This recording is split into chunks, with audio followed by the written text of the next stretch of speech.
they wanted to learn me how to string, but I didn't really have the patience. So I think I maybe strung maybe half a racket, and then I gave up. When you negotiate with somebody, it's got to be a win-win situation. If you win and the other party lose, there's no negotiation because it doesn't work. If the guy buy from me and he can go on and sell it for a lot more, that's his ability. Good luck to him. Because you have what you want, you can always move on to find something different and make more money again. And that's the only way you can actually move on in life.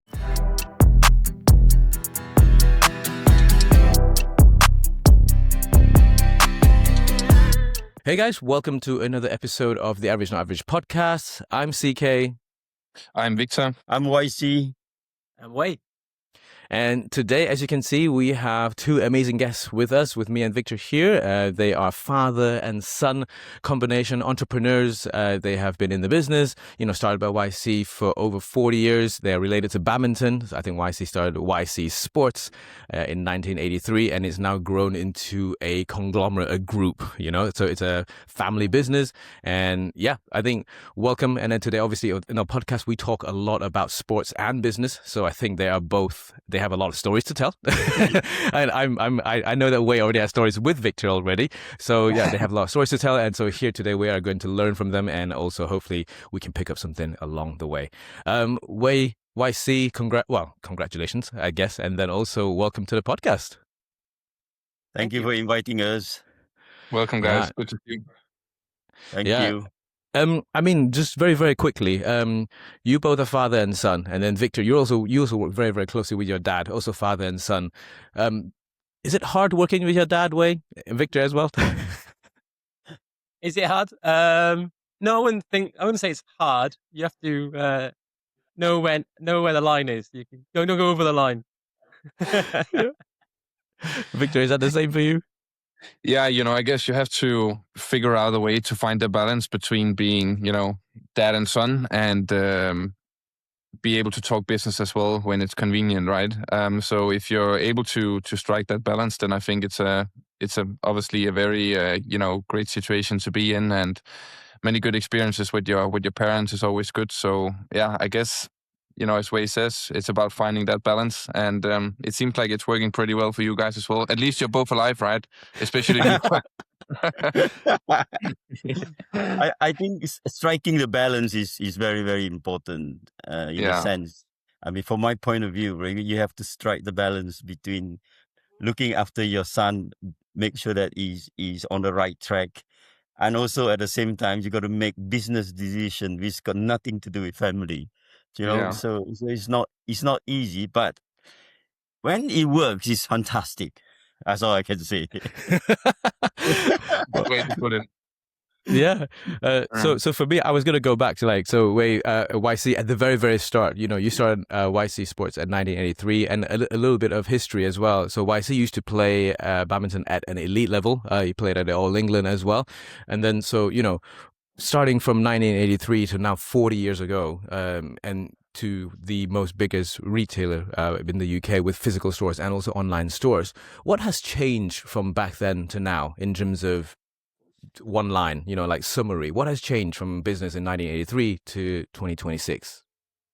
Early days, badminton, the game badminton itself is not that big in Britain, basically. So during the early days, it's all to do with hard work, trying to spread the game, make sure more people play, introduce new thing to the game, and all these organize tournaments to a certain extent that we used to organize tournaments to get people to play so that people get involved a lot more. And I don't like to say this, but my job is to make sure that more people play, I sell more products. That's how make us a lot slowly making us bigger in that sense. But today is all online. Everything you got to be number one online. You just got to concentrate so much online.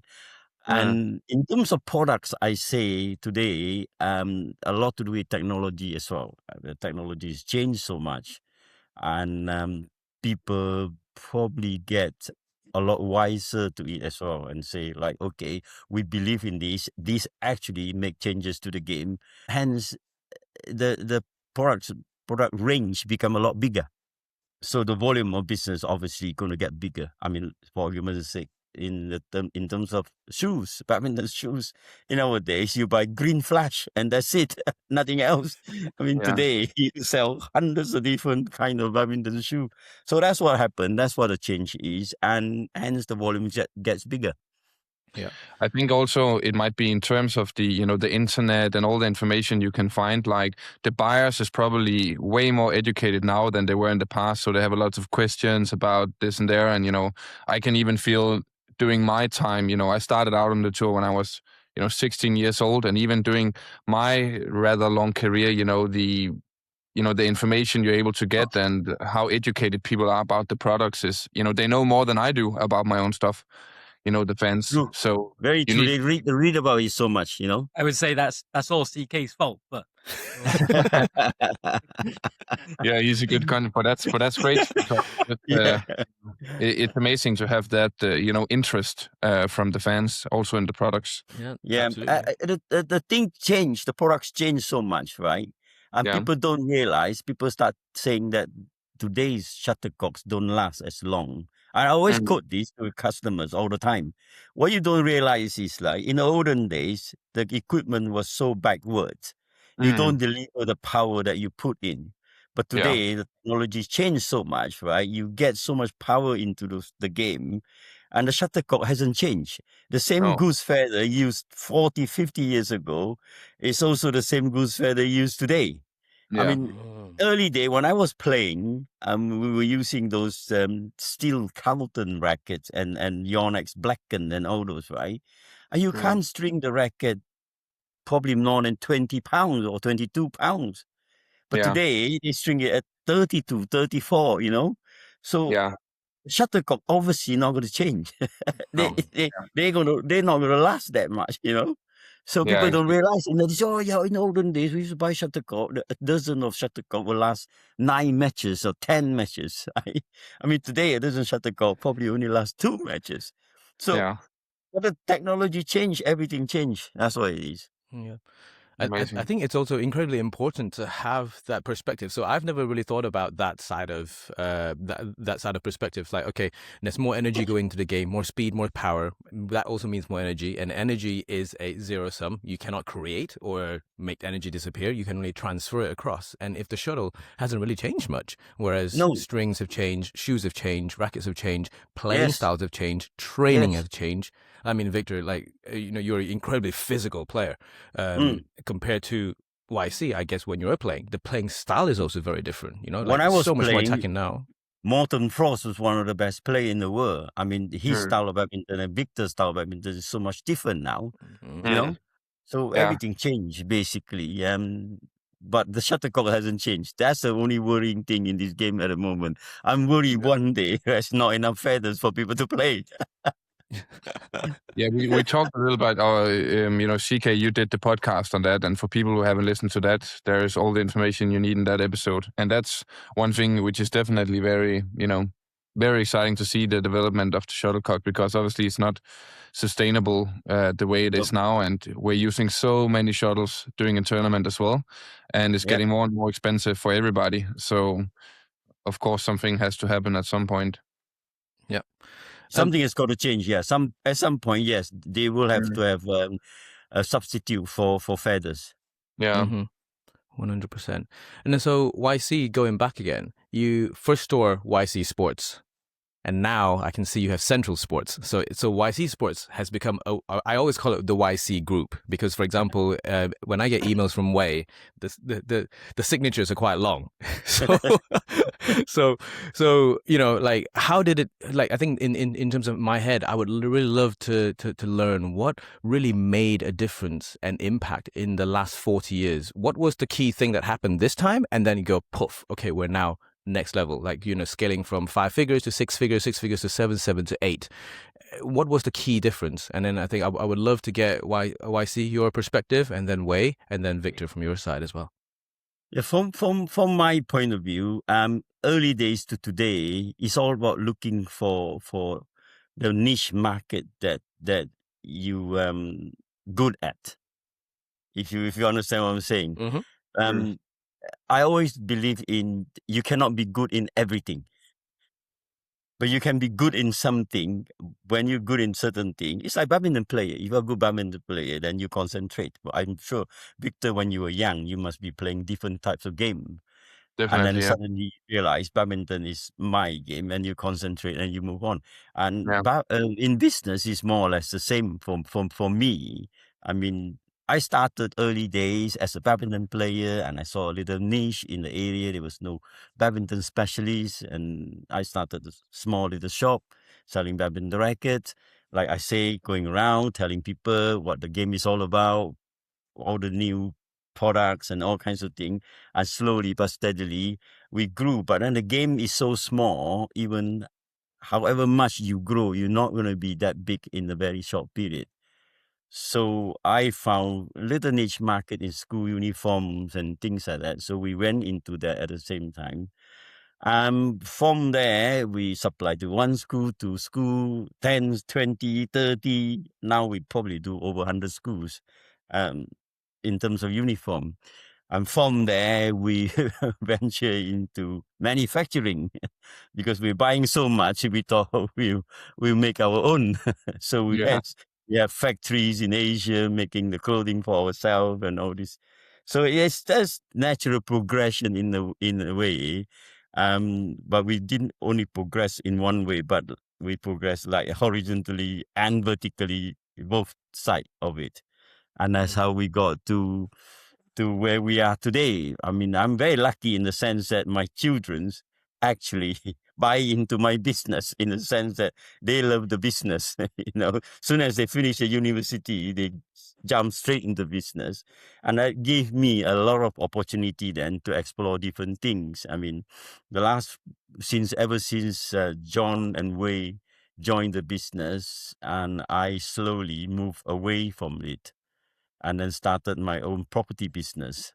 Now I spend most of the time now doing properties than the equipment and the school uniform. In a way, everything just fall into places. And then the business gone school uniform and also rackets and sports.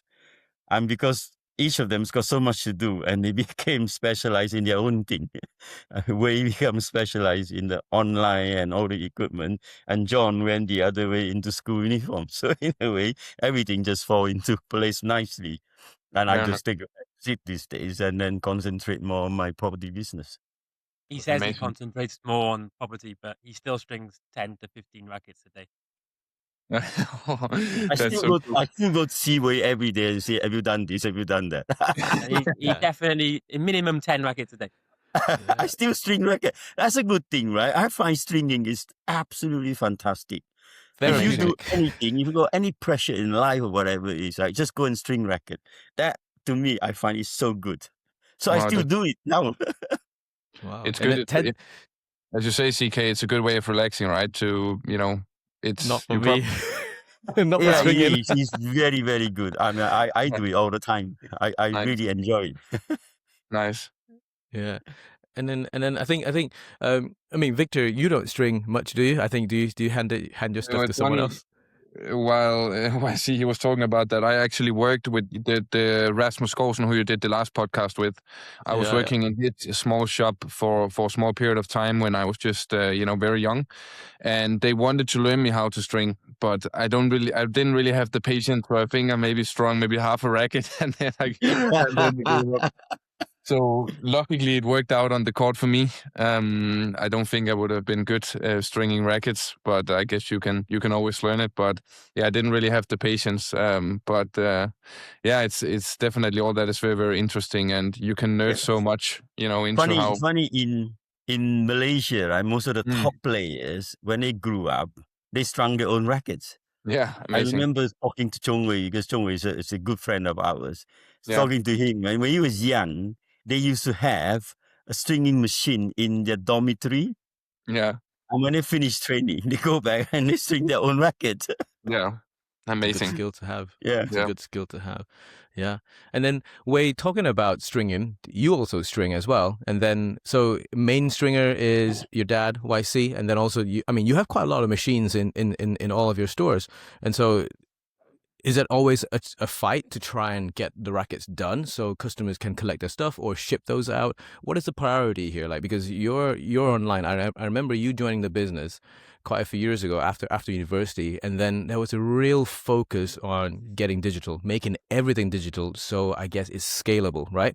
And then so yeah, what was your mindset then? Like when you came into the business, you've been in the business, you grew up in the business, and then how did you make that decision? It's an important decision as well to go digital because you have to invest quite a lot of resources. And then you also had to acquire new staff, new teams, new businesses to grow that. As we can see, Central Sports behind you as well. That's part of your portfolio. What was the thought process behind it? Like, or did Dad goes, all yours now, go for it? Yeah, no. I had to. It was almost like going to a bank, with a business plan going, right, Dad, if we do this. No, we weighed it up as YCsports.com. Hyper locally in Wales or in Cardiff, we're very well known. But as you stretch out into different parts of England, the world, Scotland, whatever, not so well known. Central Sports has always been the number one brand in sports, in badminton retail in the country. Because they started with mail order with catalogs back in like 1980s.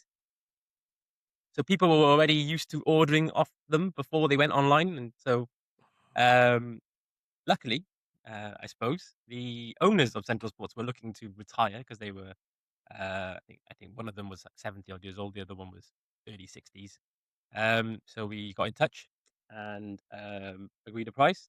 And we worked out that it would be cheaper for us to acquire the company than it would be to try and advertise YC Sports to get to that level. So we did that. It was a better option. And then from there we pushed Central Sports as the national brand. Yeah, because am I correct to also say that YC Sports was a Yonex only store? Yes, for badminton, it was a Wow. Yonex only store. Okay, so Victor, I think this is something that I'm assuming you don't see very often, right? Unless you're a brand store. Whereas so YC was first started as a Yonex only badminton store.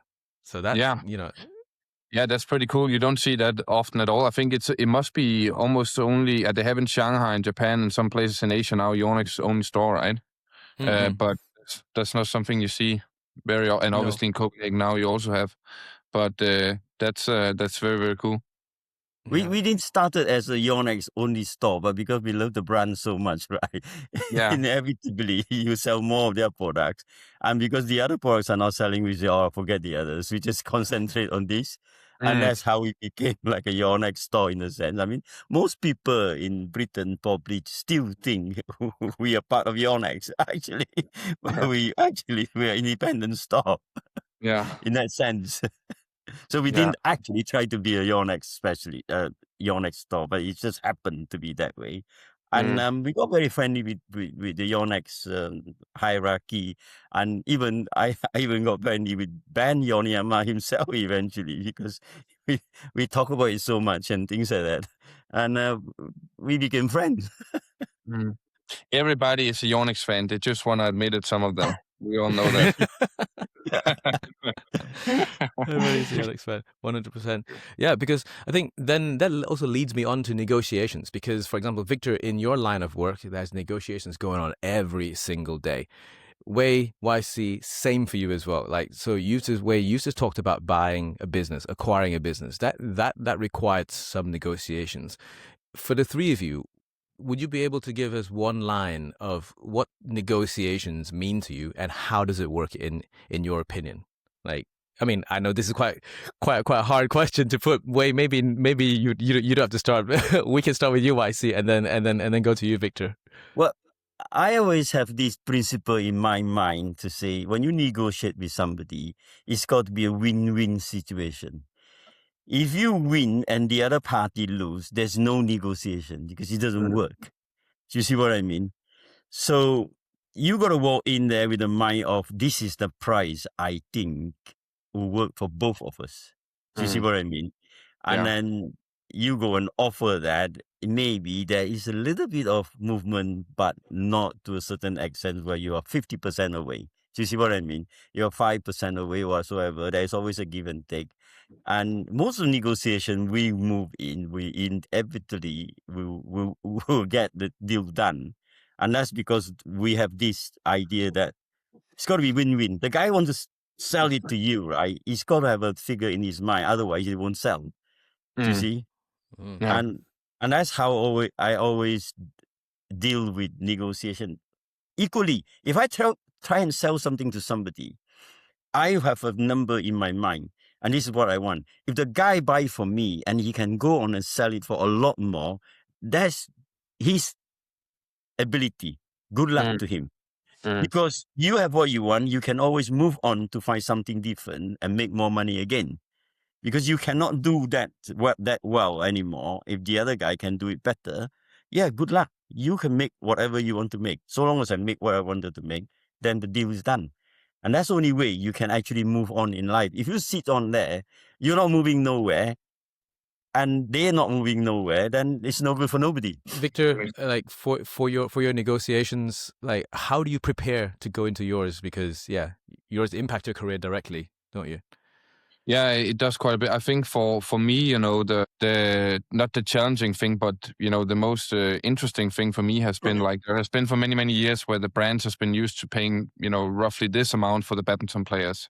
Like for me, I thought that badminton players and the sport in general was more worth than was the, you know, the sort of the amount that the brands were maximum able to pay at that time.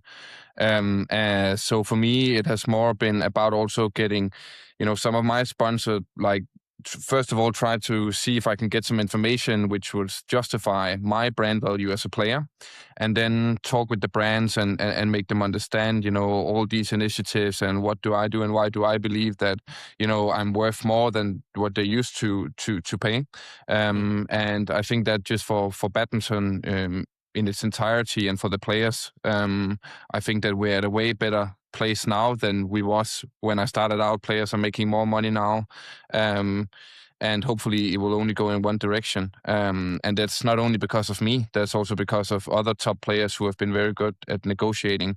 But for me, it has been a lot about not just accepting that this is it, but really try to still it's a win-win situation because the brand wouldn't sign you if it's not, you know, profitable for them. It has just been about moving that needle a little bit, so it is more of a win-win situation for all parts, rather than, you know, maybe in the past where the brands has, you know, been able to you know, that gap between what actually the players are worth and what they got paid. I think that has been too big in the past, and now I think we're at a more healthy level. Yeah, yeah. I mean, so Wei, this one goes to you as well. So because of how big YC groups and Central Sports have across the UK, you sponsor a lot of clubs, you sponsor a lot of players yourselves. You sponsor, for example, like Ben and Sean, who is top 15, top 10 last year. They were Central Sports. So you sponsor them as well, and then also you have Callum and Estelle from the English national team as well. How do you start negotiating these as well? So, for example, do you go, look, I think this is it, and then let them come back to you, and then how does it work? Actually, a lot of them, they actually came to us, which was really good, especially Dan and Sean, for example. Just not like, oh, would you like to sponsor me? But like really friendly way of saying, look, maybe there's something we can do together. I think for British players in particular, there's not really a lot of avenues for them to get these sort of external sponsors and things.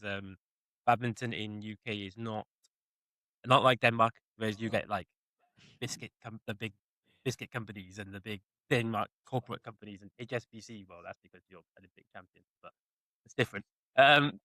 Looking at you, because Denmark in badminton is like the national sport, right, or the second biggest sport. I think in UK it's participant level is very high, but as a professional sport, it's probably 10th, So 20th. I'm not sure where it would be. So they find it very hard to get any sort of sponsor. But they can also see that we give back to grassroots, to coaches, to other things. So I think they're very reasonable as well with their negotiations because they know when they need help.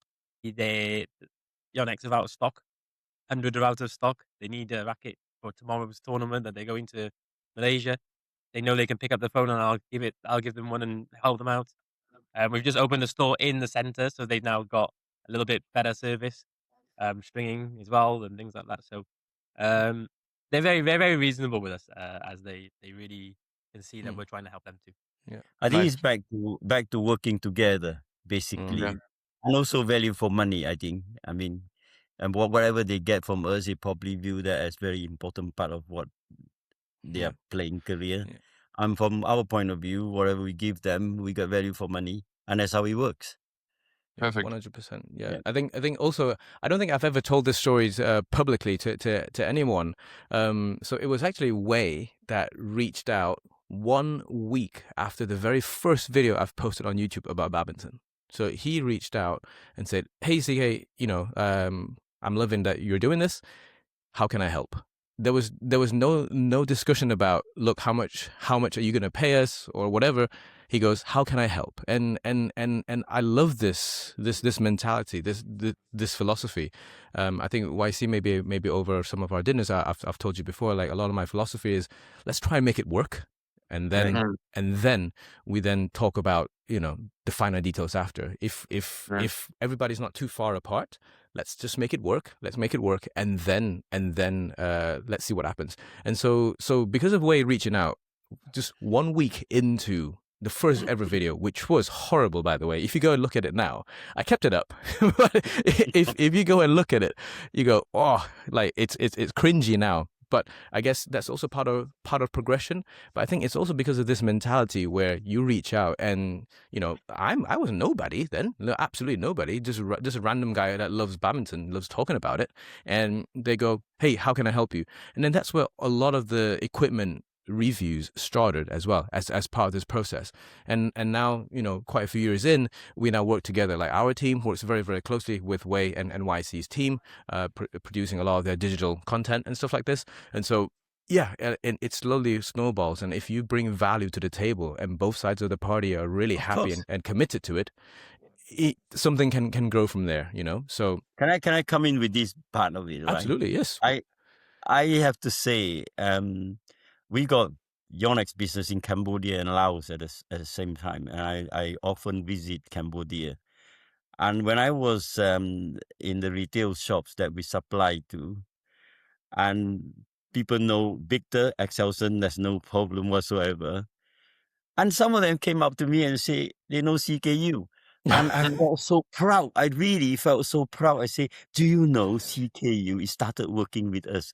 And that gave me more satisfaction than anything else. I got to say that is fun. No, thank you. I really appreciate that, because genuinely, I think YC, Wei, I think you both have this mentality where, look, like you have to give back to the grassroots, but then you didn't have to, technically. Like you didn't have to reach out and say, "How can I help you? How can I supply you? Lend you rackets and stuff like that. How can we start working together?"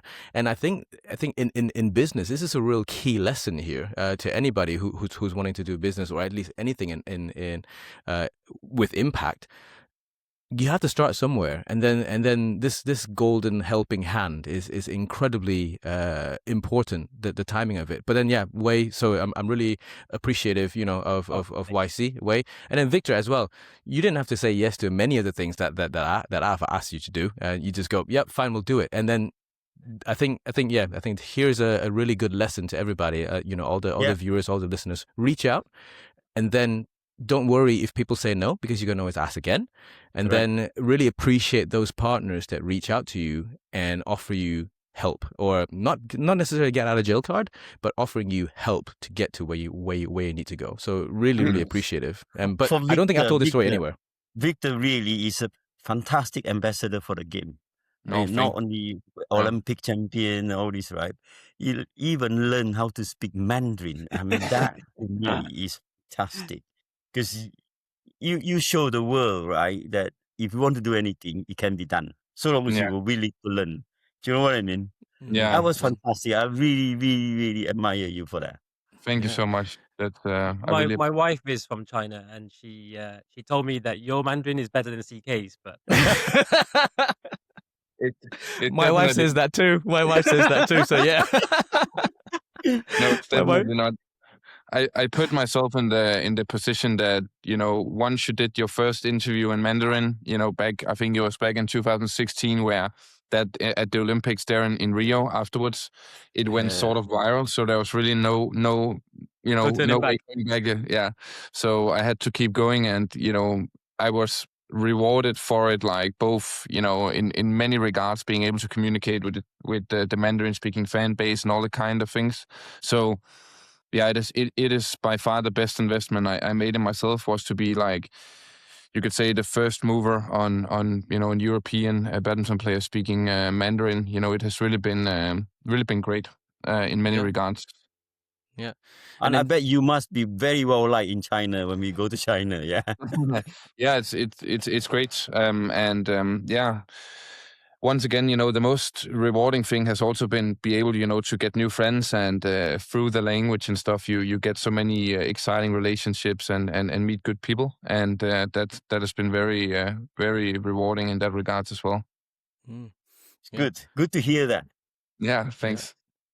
And then I think yeah, going wait. back to the grassroots thing, I Mm. think it's a lot to do with I grew up from very young. After school, we have no choice. We've got to go and sit in the shop because nobody can look after us.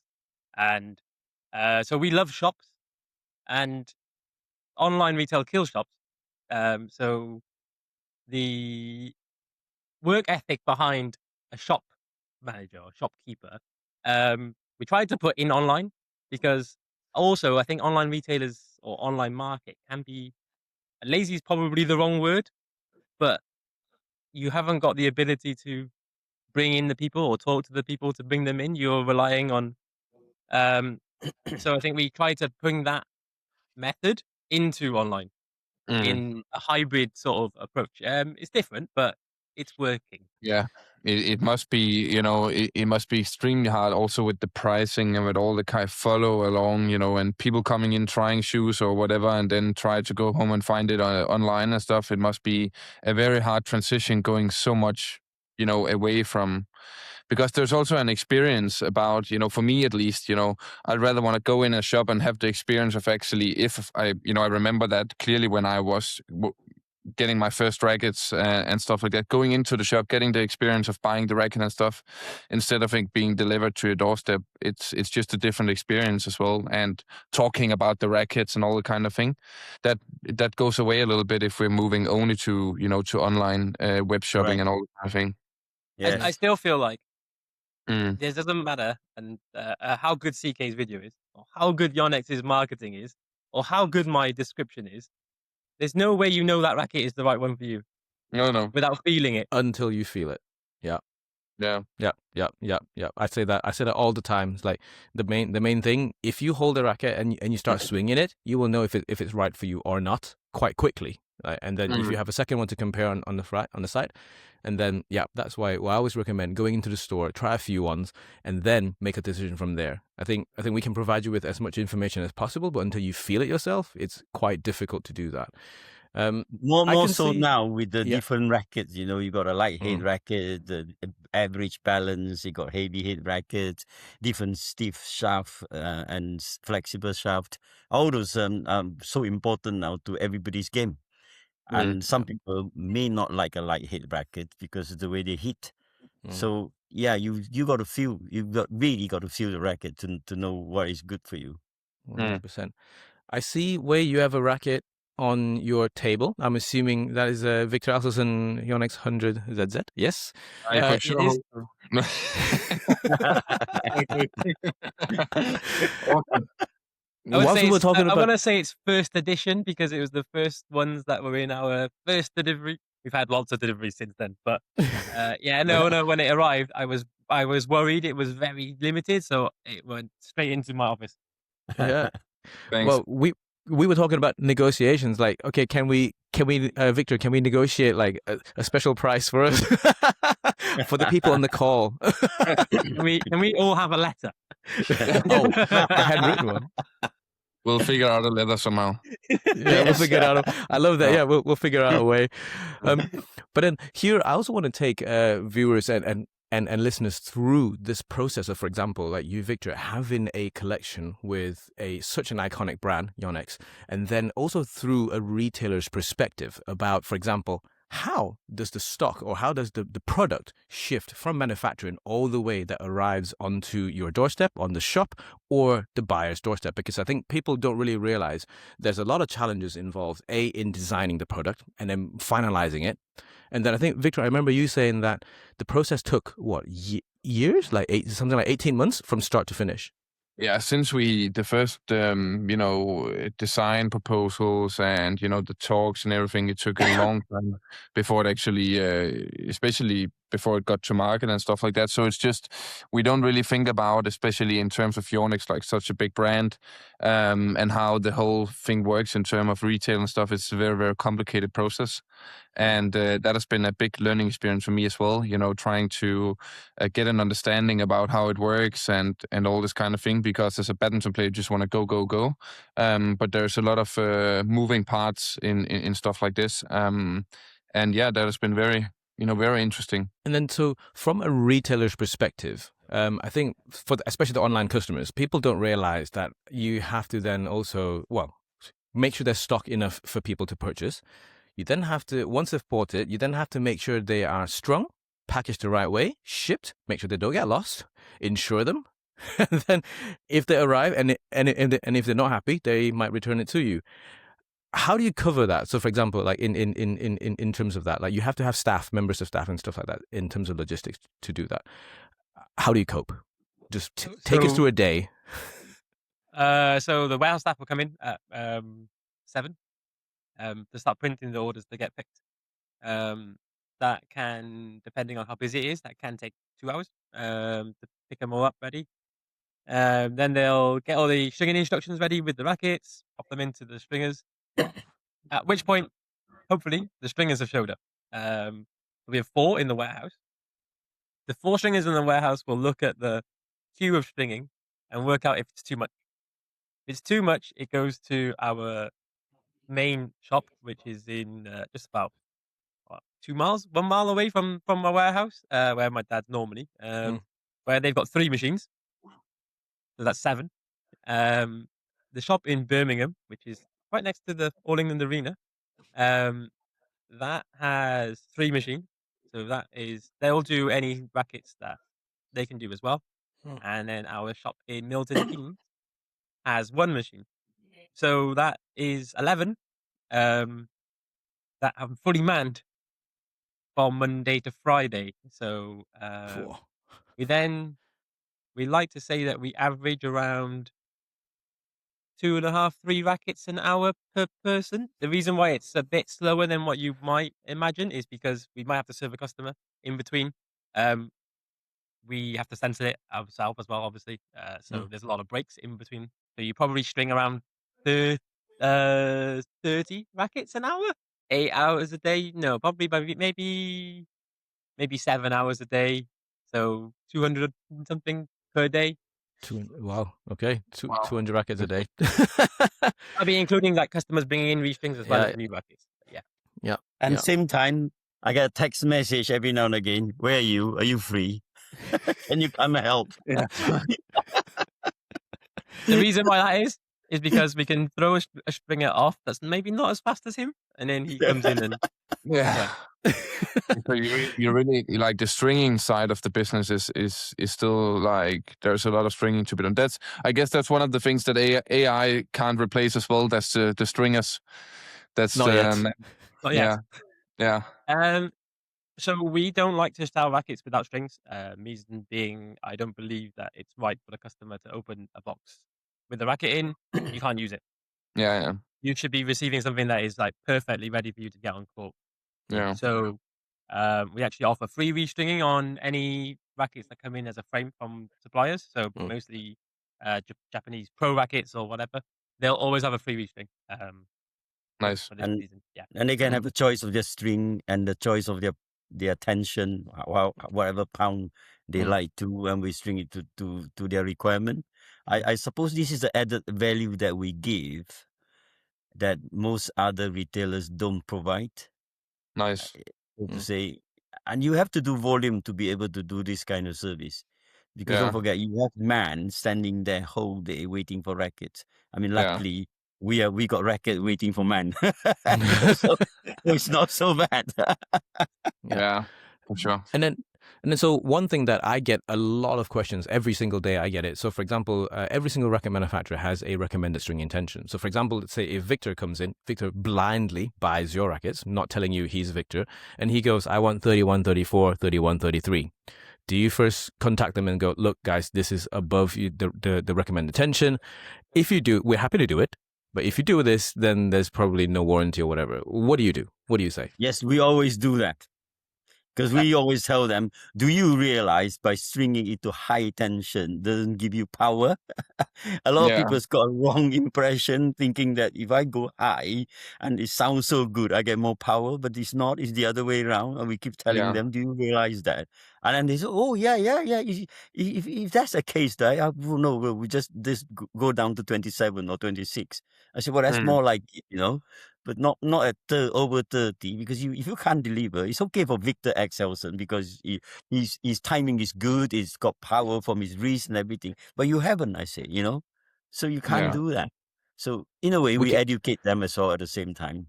We can all dream. I think my favorite sentence is it used to be where I sort of work out who their favorite player is. I go, okay, do you train 6 hours a day like Viktor Axelsen? No. Do you play every day? No. No. Can you jump up in the air and Yeah. hit a forehand smash at 300 kilometers an hour? No. I don't think you need 34 pounds tension. Exactly. Yeah, and also even us, we have if we have a mistiming or whatever, there is a high risk of the racket not being able to to survive. Correct. So it is not worth it if you're if you're going out and spending a solid amount of money on a new racket. It's not worth it at all. £310. Yes, that's very cheap for that racket actually. We need to start the negotiations here. Yeah. It's almost as dear as tennis racket these days. Yes, yeah. That's right. Yeah. And then so what happens when you've strung a racket, it goes out to customers, and then if they're not happy, they return it? What does that process look like? If it's been custom strung,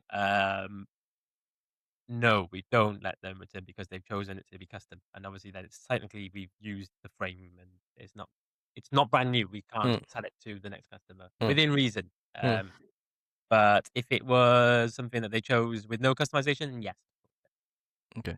And then one of the unique things that you do with customization is literally you're able to have custom printing. So for example, you can have a flag that is actually like laser sealed or something, printed onto the racket frame itself, and that customization is not often seen anywhere else, and that's an added cost to you guys, which you think that is worth bringing to the customer, because all the racket prices are exactly the same regardless if you do this customization or not.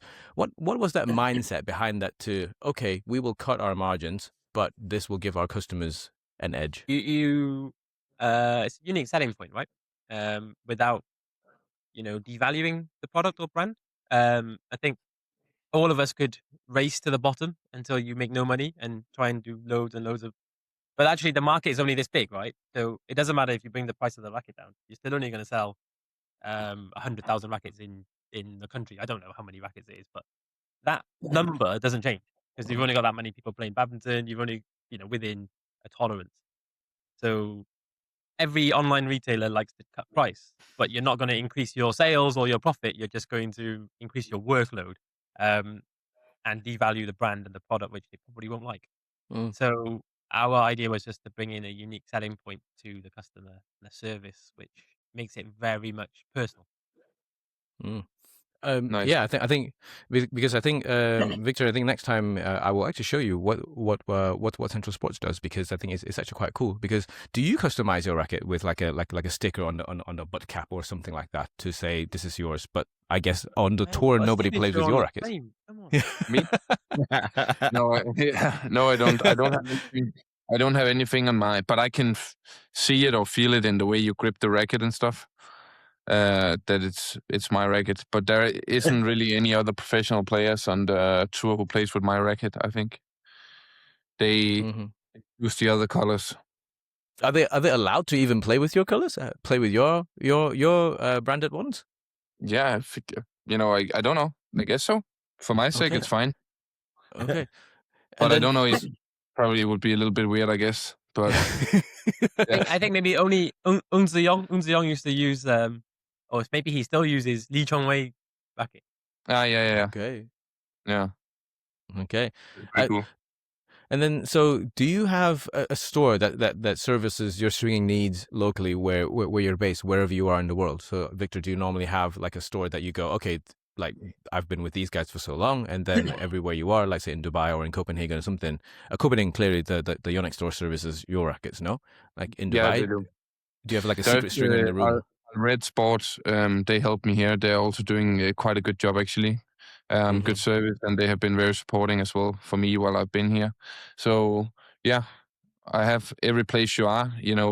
Yonex are pretty good. With if they don't have their own people there, where if you're out for training or something, they will find the people there, and then I'm sure if I'm in the UK training, outside, I'm sure you guys would be able to help me as well through Yonex. 100%. So Anytime. so that's the good thing about the brand.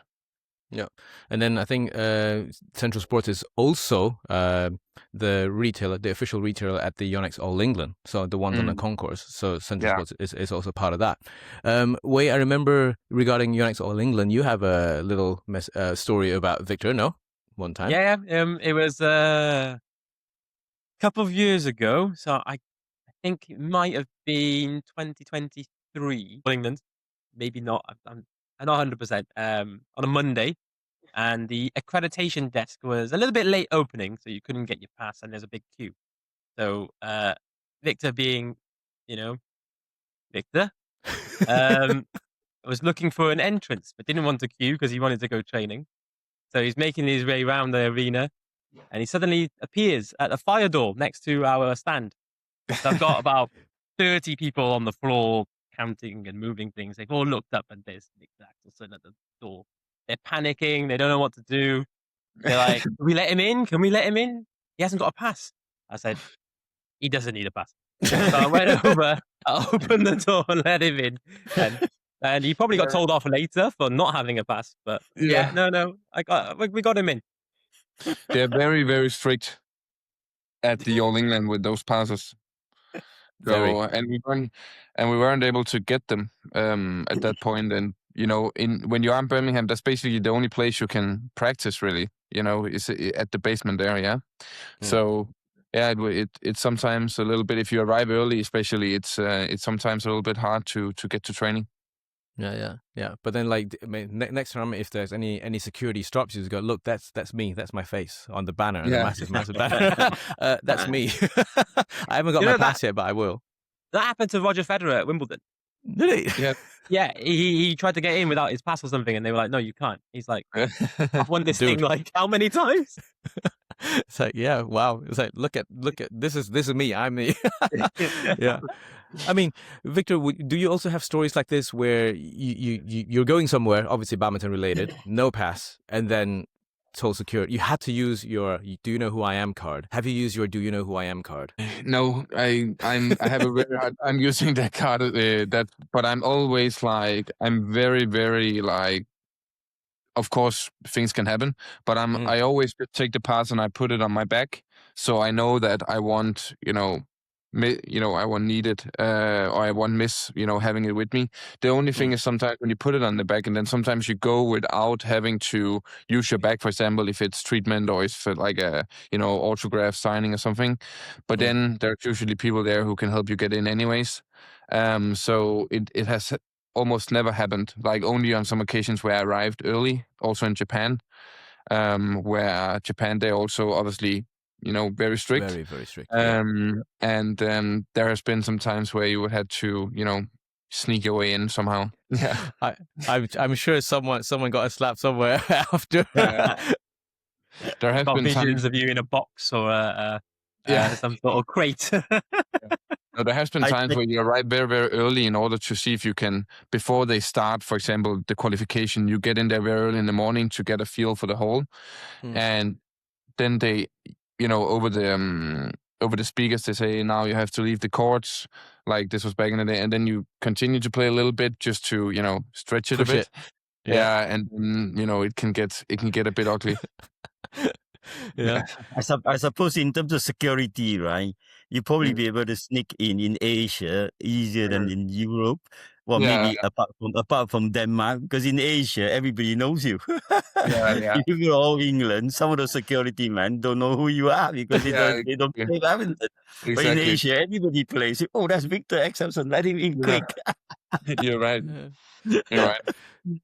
And then also talking about the Yonex All England, and you both being the official retailer for that. In terms of preparation, how is it different to running a day-to-day store? Like, because you need to have a week maybe, and then because it's the biggest tournament of the year within the UK by a long way. Do you then actually try and get resources for like a month's resources for that one single week? It's very small than that. It's probably like 3 months worth of resources. It takes us 3-4 months of preparation for that week. Wow. It's very it's intensive, intense, but we love it. Yeah. The best week of the year, but we're also absolutely shattered by the end of it. Yeah, I can imagine. Yeah, it's a very long week. Yeah. Because normally there's also a key product launch as well, isn't it? Like normally at the All England, Yonex will also bring out something that's iconic, something that's key, that's actually a big, massive launch, and they launch it on site on the year. For example, like last year we had Viktor, your press conference there announcing to the world that your collection is coming, and then everything just go from there. And then so in terms of the logistics. Yeah, actually, Nice. where you're there, we have a video of that as well. But in terms of the logistics, how early? Wait, you said 3 months. How early do you need to get the stock in to make sure that it's enough? So we ordered the stock about 9 months to a year before. The process starts like 2 or 3 weeks after the ordering. Yes. Oh, after this year's All England, and then you're ordering for next year. Next year, yes. Okay. Or Wow. products are going into design for like merchandise or souvenirs or whatnot. But yeah, the process will start literally like 2-3 weeks after. Oh wow. See, they with Yonex, they're quite strict. They want everything to go to headquarters and they want to approve it. They want to do this. So it takes a long time to get everything before you even look at production. I think there's a reason why, and other brands probably won't like this, but there's a reason why Yonex products are so good. It's because they are meticulous in making sure that quality is up there. So inevitably, and Viktor probably will agree because of his range has probably had the exactly same issue, things take a little bit longer than you would have imagined because they want it to be perfect. And that's not a bad thing. It's not how you start, it's how you finish. Yeah. There's positives and negatives about it, but the end product will be fantastic. Maybe you're a little bit behind trends sometimes because you haven't been able to react fast enough. But that's okay. Yeah. Any horror stories or any interesting stories that you can give us from the All England on the top of your head in terms of having to retail on site as well? You have a lot of players coming and buying stuff from you, no? Like before they're playing or something like that. Viktor, surely for you, it must be difficult to walk the concourse. Do you ever walk the concourse? Can you walk the concourse? I never walk up really. Actually, I never. The only time I did was when I sneaked in through the fire door. Just because. So, Viktor, usually on the Monday evening or Tuesday, it's quite quiet. You can pop up anytime. It's no problem. I will do that next. If you need security, I can get it sorted. I'll pop up doing next year or this year if I'm there. Hopefully you are. Yeah. Yeah, no, you do get some. So a couple of years ago, Aaron Chia came up to see us.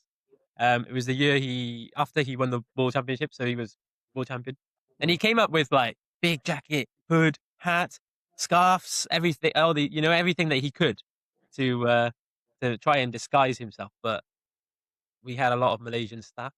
Yeah. It It's didn't almost I think we had really. some Chinese Didn't- player came up as well, wasn't it? The Chinese Yeah, we player. had the doubles pair. Chen Yifei, Yeah, they all Huntington, came over. Jia Yifan. They like the They merch. come up. They Yeah, like They they the like like the the tournament. merchandise. limited Yeah, they edition do. They do like items. the merchandise. A lot of items that are only available at All England, and you On can't All get England, yeah. So any they want other to events. take some of those, Okay, wow. which is Yeah, I good think good that's for why- us. I mean, we welcome them. Yeah. I think collectibles in badminton, like all these small things and stuff, I think that will be something moving forward where the fans really, because you see again with the letters in my rackets, not that we have to talk, but all those kind of things, all those things where people can collect. I feel like that's something which, in sports, it's going to be a big subject moving forward. For sure. Yeah. And then I So, have like, something to people say. like I have to be something able to to buy say something about back. All England. There's two Danish boy. They always come to me every year, and they started. I think when I first saw them, they probably under 9, maybe 2 young kids, Nice. and I like them a lot, right? And they was always come and look at me. I always give them a T-shirt and a hoodie, put in the bag. I say, that's for you, that's for you.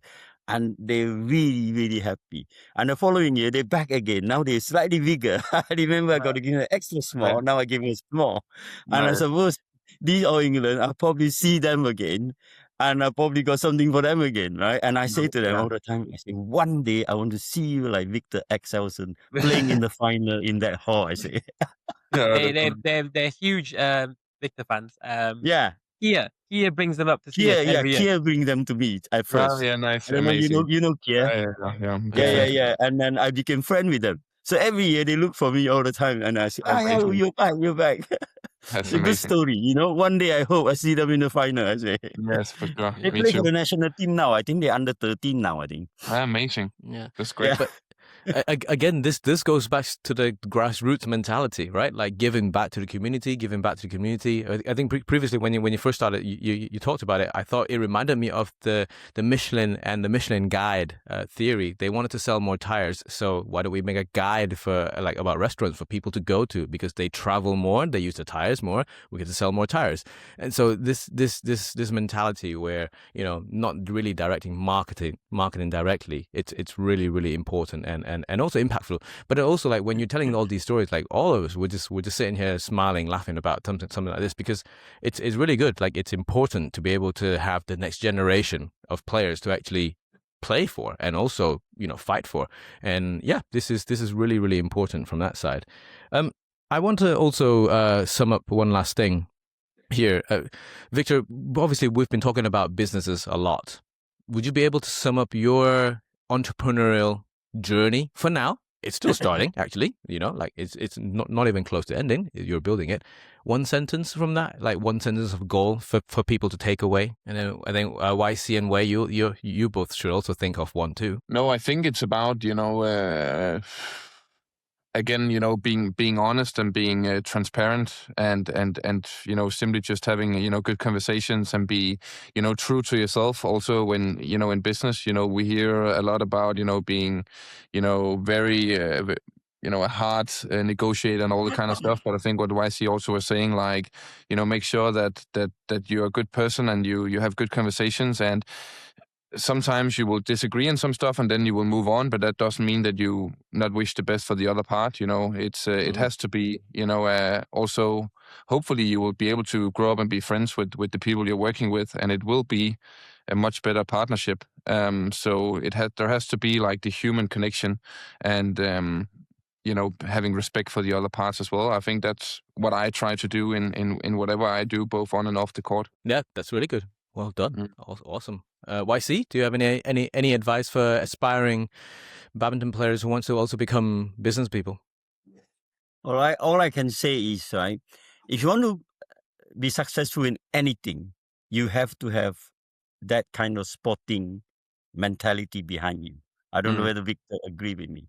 Yeah, for sure. Because when you play badminton, for argument's sake, right, you go out there, you try your very best, and if you lose, it means the other side is better than you.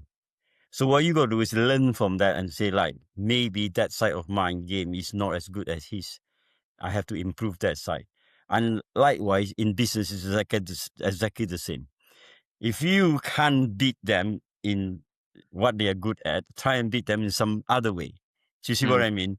But if you try and your very best try and beat what they're good at, maybe you take you a longer time to do that. Do you see what I mean? So it's back to what I say, like a niche market.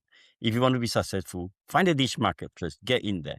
Do you see what I mean? And then when you become a bigger player, then everybody has got to look at you. Even suppliers say, whoa, hang on, they're big players now. We want to be part of them. Do you see? In the early days, you want to be part of the big players. But if you try and get yourself big by using that niche market way, then you'll be where you are, where you wanted to be. Awesome. That's to me is the most important thing. In life, not only in business, you got to try where your weakness are and try and improve your weakness and then try and move on that way. Okay, awesome. That's my advice. Yeah, well done. Wei, do you Yes. have any gold nuggets for us? Gold nuggets. I'm a bit of a dreamer and maybe unrealistic at times, but I write everything down and I think to myself, find a way to make it work somehow. And it might not be perfect, but you give it a go. Yeah, 100%. Can I before this ends, can I have a couple of questions for Viktor? Yeah, of course. So my first question. Now you've got to read the room here, Viktor. Okay, I'll give you a bit of context. TK comes from an area of Malaysia called Penang. My father comes from an area of Malaysia that's about 20 minutes from Penang. Close enough. So, okay, you're reading the room? Okay. So, in my opinion, the 2011 World Championship final and maybe the 2012 Olympic final is the best game of badminton I've ever seen. But the wrong person won. For you, would you say your prime was Paris or Tokyo? I would actually say Tokyo, I think. And so, does Tokyo Viktor Axelsen beat 2012 Lee Chongwei or Lin Dan? It's a funny question because I actually touched on this in I think in the YouTube video I did. I think you can't really compare it. I think if you would have to be like, okay, I grew up at the exact same time, have the same training methods, have all the same thing, and then growing up. I think that if you look at, we always talk about the 2008 Lin Dan, right? And of course, he was just way better than everybody else. I ignore that. That didn't exist. But again, it's the same scenario. And I don't think if you would take those players and then I think you would be surprised if you took that exact player and put him in a tournament today. I think that you would see that it would be harder for them, even at that level, because the sport is developing. We talk again about equipment and all the kind of thing.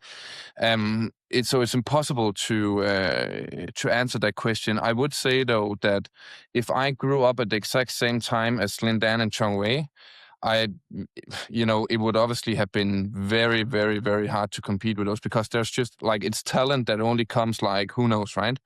So yeah, they would have kicked my ass. Who knows? But it's it's the question which is very, very hard to answer. But in the Tokyo Olympics, I won in straight games in both Olympic games. So I at least believe that I would be a strong competitor in that version of myself. But who knows? I have extreme respect for both players and Chen Long also, who I think is also He's a forgotten man. Yeah, he is also underrated sometimes, I think, when he was playing at his best. So yeah, to answer your question, I really don't know. I would always believe in myself that I could, but it's impossible to answer that question. Sorry. No problem. I thought you'd say that. What I know for sure is that in 20 years they will look at the games now and they will say, why are they playing so slow, or what is he doing, or this was not a good quality. The sport. Very true, yes. Yeah, it will always develop. At that time, again, at your time, YC and Morten Frost and stuff. Yeah.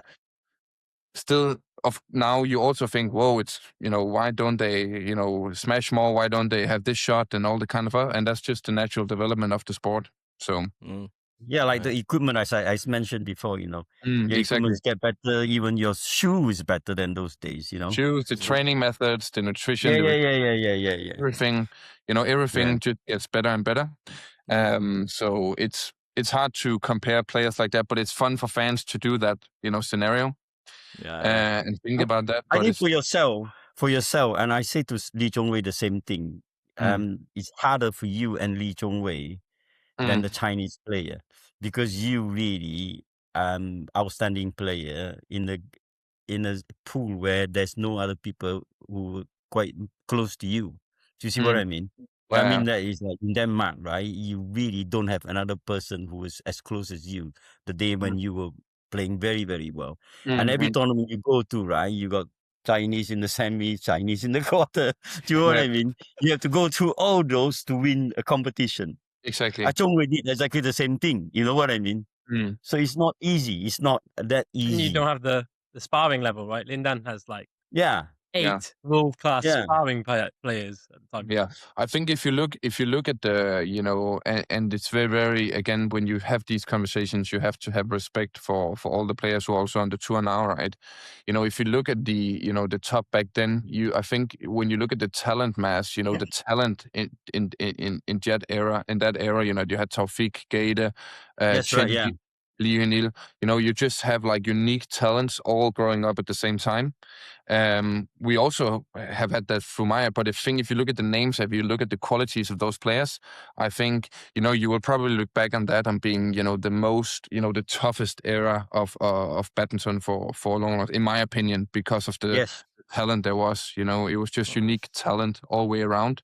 While now I think the amount of, with all due respect, the first round, second round, even sometimes the quarter during that era would be, the quality of the matches would be of lower quality. While now every single round, if everybody is at their best, is very, very close level-wise, But you can look at the result these days. I mean, almost every first round game, a good game. Yeah, exactly. I think you find that in tennis as well, and a few other sports, that it's a bit more even than anybody can win. I know you still got your two big names, but but still, yes, the gap is getting smaller from the lower rank to the best, for sure. Like, and I guess that's just the natural, development of the sport. On a bad day, in tennis, for example, number 50 or number 60 can beat, a top 10 player, right? It happens all the time. So Well, badminton is heading that way. I think it's all better for the game, basically. Yes, I agree. So just to end on one last note, so I don't know if you guys have all noticed, Australian Open is on now at the moment. They had one tournament where they had 24 players. It's a 1-point tournament. So and they had, I think, 16 pros, and then the rest of the 8 are different levels of amateurs. So they have amateurs playing with the pros. And I think Carlos Alcaraz and also Yannick Sinner also played. Men and women are also part of that 16. Guess who won? The prize pot was $1 million. It's absolutely amazing. It's a 1-point tennis tournament for 24 players. So essentially, it's done in very, very quickly. The prize pool was $1 million. Guess who won? I'm only laughing because and I saw the who won. It was like it's an amateur player that won. Yeah. I didn't know that. It's an amateur player that won. I saw Jay Cho lasted a whole 12 seconds, but. Yeah. So I think we should do that in badminton, because I think, Viktor, that's the only chance that anyone can beat you in a game. I would say that I watched some of the rallies and they were going a bit easy, some of the pro players. Of course. Yeah. But it's okay. It's all part of the fun, right? But a good fun. But again, you just see it's like you see the events like of the tennis, and you see it's a fully packed stadium. Even you see Roger Federer being on playing a tiebreak against Casper Ruud and stuff like that. Yeah, we don't really see much of that in badminton. Yet. No. Yet. Yet. Are you going to be fit and ready for All England, or not sure? Will you be ready for the All England, or you're not sure yet? You're getting ready. I hope so, but I'm struggling. I'm struggling a little bit at the moment, but yeah. Well, we hope we see you there. Thank you. No matter what, I think I will go. So I'll see you there. I'll come up and buy some merch. Yeah, or just pop down to our shop. It's only two for you and your long legs. It's probably only about a 1.5 minute walk down the hill. Yeah, CK maybe 5 minutes. But It's fine for me. Maybe we can have dinner or something sometime. That would be great. If possible. Yeah. Would love to. And Would love to hear yours. That'd be great. Thank you. Please. Yeah. I You're think more than welcome to be our guest. Thank you so much. You're welcome. You're welcome. Yeah. And I think that concludes this episode today here. No, thank you so much. Thank you so much, everybody. Victor as well. It's been a really, really good episode. Like a lot of insights sharing into the world of sports and business. Thank you so much again. We will all see each other very, very soon. Have a lovely, lovely day.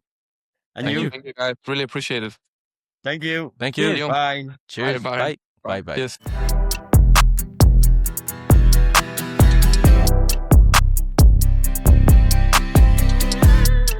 There has been some times where you had to, sneak your way in somehow. Yeah. I'm sure someone got a slap somewhere after. Wait, I remember regarding Yonex All England, you have a little story about Victor. it might have been 2023, and the accreditation desk was a little bit late opening, so you couldn't get your pass, and there's a big queue. So Victor being, Victor, was looking for an entrance, but didn't want to queue because he wanted to go training. So he's making his way around the arena, and he suddenly appears at a fire door next to our stand.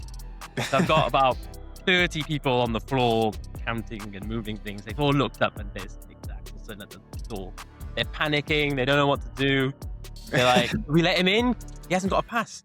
I said, he doesn't need a pass. So I went over, I opened the door and let him in. And he probably got told off later for not having a pass. But no, we got him in.